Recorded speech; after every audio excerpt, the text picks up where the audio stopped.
service de survie. Classe 3. Peu sûr. Sécurisé. Nombre d'entités modéré. Le niveau 7FR, surnommé les galeries souterraines, est un dédale de passage inondé et oppressant, semblable à d'anciennes catacombes abandonnées. L'étroitesse des galeries est frappante. Les plafonds bas forcent parfois les vagabonds à se tourner ou même ramper, tandis que l'eau glacée monte souvent jusqu'à la taille, voire plus dans certains couloirs. La roche noire, suintante et recouverte de moisissures, reflète faiblement une lueur verdâtre provenant de fissures mystérieuses, rendant l'atmosphère encore plus étriquée et suffocante.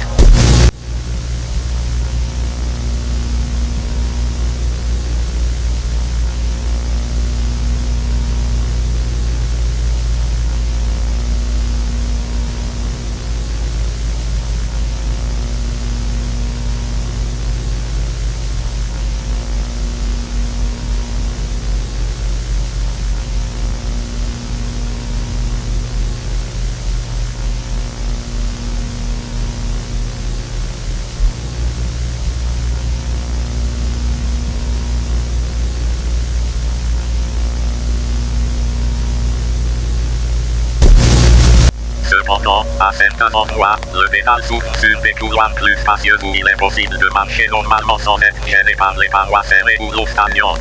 Ces zones sont souvent un répit temporaire, offrant un court moment de calme avant que les galeries ne se rétrécissent à nouveau. La tranquillité y est cependant trompeuse, car les murmures lointains et les reflets troubles dans l'eau continuent de hanter les lieux.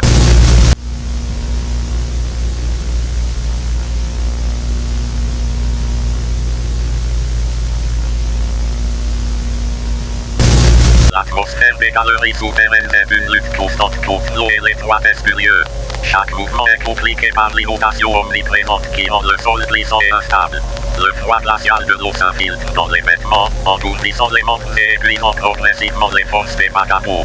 Le bruit de l'eau, mélangé à des murmures lointains, donne l'impression que quelque chose respire juste derrière vous ou se déplace sous la surface trouble.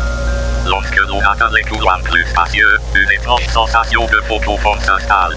Ces sections sèches ou peu inondées donnent aux vagabonds un bref répit, mais le silence assourdissant et l'écho de leurs propres pas renforcent paradoxalement le sentiment de solitude et de danger imminent. L'eau et les ténèbres ne tardent jamais à reprendre leur droit. Certaines zones donnent l'impression que l'eau est peu profonde, mais des fosses submersibles ou des trous cachés peuvent entraîner les imprudents dans des profondeurs inexplorées. Ces sections sont difficiles à identifier, car l'eau devient souvent noire et opaque, cachant ses véritables dangers. Certains tunnels sont complètement remplis d'eau, obligeant les vagabonds à plonger pour traverser. Ces sections sont extrêmement dangereuses, car l'absence d'oxygène et la faible visibilité peuvent mener à des crises de panique. De plus, certains passages immergés se rétrécissent au point où seuls ceux qui gardent leur calme peuvent s'en extraire. Les galeries semblent parfois vivantes, se resserrant ou se tordant sous l'effet d'une force inconnue. Certains explorateurs affirment que les murs vont pousser contre eux, les immobilisant ou les piégeant dans des espaces où l'eau monte inexorablement. Les couloirs plus spacieux peuvent sembler sécurisés, mais ils ne sont qu'une peau illusoire. Certains se terminent brusquement dans des gouffres inondés ou retournent insidieusement vers des sections plus étroites et submergées. Les zones sèches ne sont jamais permanentes, et il est facile de se laisser surprendre lorsque l'inondation reprend. Les galeries semblent parfois se resserrer autour des explorateurs, rendant les passages encore plus étroits et inondés. Ce phénomène accentue le sentiment d'oppression et peut piéger les vagabonds dans des impasses où l'eau monte lentement. Les bruits de gouttes, d'eau remuée et d'échos sont déformés par l'acoustique des tunnels, donnant l'impression que des sons proviennent de toutes les directions. Cela désoriente facilement les vagabonds, les poussant à errer sans but dans les tunnels inondés. Par moments, les galeries s'ouvrent soudainement sur des couloirs plus spacieux, où l'eau est moins présente, voire absente. Cette alternance entre confinement oppressant et passage dégagé donne un faux sentiment de sécurité, renforçant la tension et l'imprévisibilité du niveau. Dans certains endroits, l'eau semble avoir des propriétés étranges.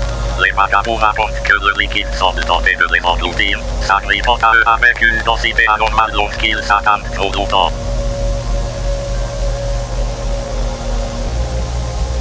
Provenant du niveau 5FR, ces créatures insidieuses se manifestent dans les zones où le sable a remplacé le sol rocheux.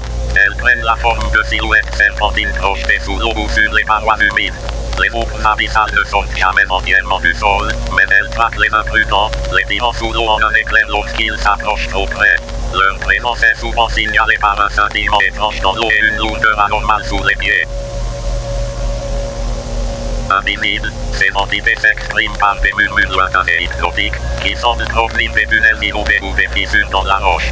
Ils attirent les vagabonds vers des zones immergées ou étroites, où la panique et l'épuisement deviennent fatals. Ces entités se trouvent dans l'eau noire, prenant la forme de remous ou de courants anormaux. Elles se déplacent silencieusement sous la surface, suivant les vagabonds et attendant qu'ils s'immobilisent pour les saisir et les entraîner dans les profondeurs. Leur attaque est soudaine et implacable, et elle ne laisse souvent aucune trace.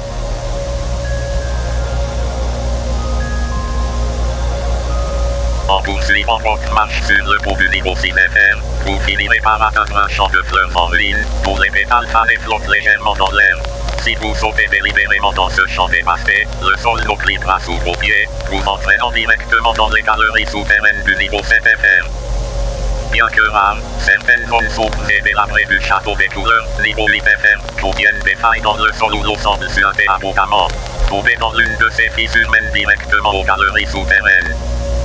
Plongez dans n'importe quel égout présente une faible chance de vous conduire directement aux galeries souterraines du niveau 7FR, à condition que l'eau soit particulièrement troublée et que l'endroit dégage une étrange sensation de profondeur inhabituelle.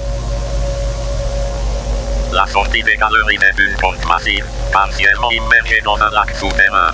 L'eau atteint parfois le cou des vagabonds qui tentent de s'en approcher. La porte émet une lumière vive et colorée, un contraste saisissant avec les ténèbres des galeries. En la franchissant, les vagabonds accèdent au niveau 8FR, connu comme le château des couleurs, où l'obscurité suffocante fait place à une explosion de couleurs et d'armes.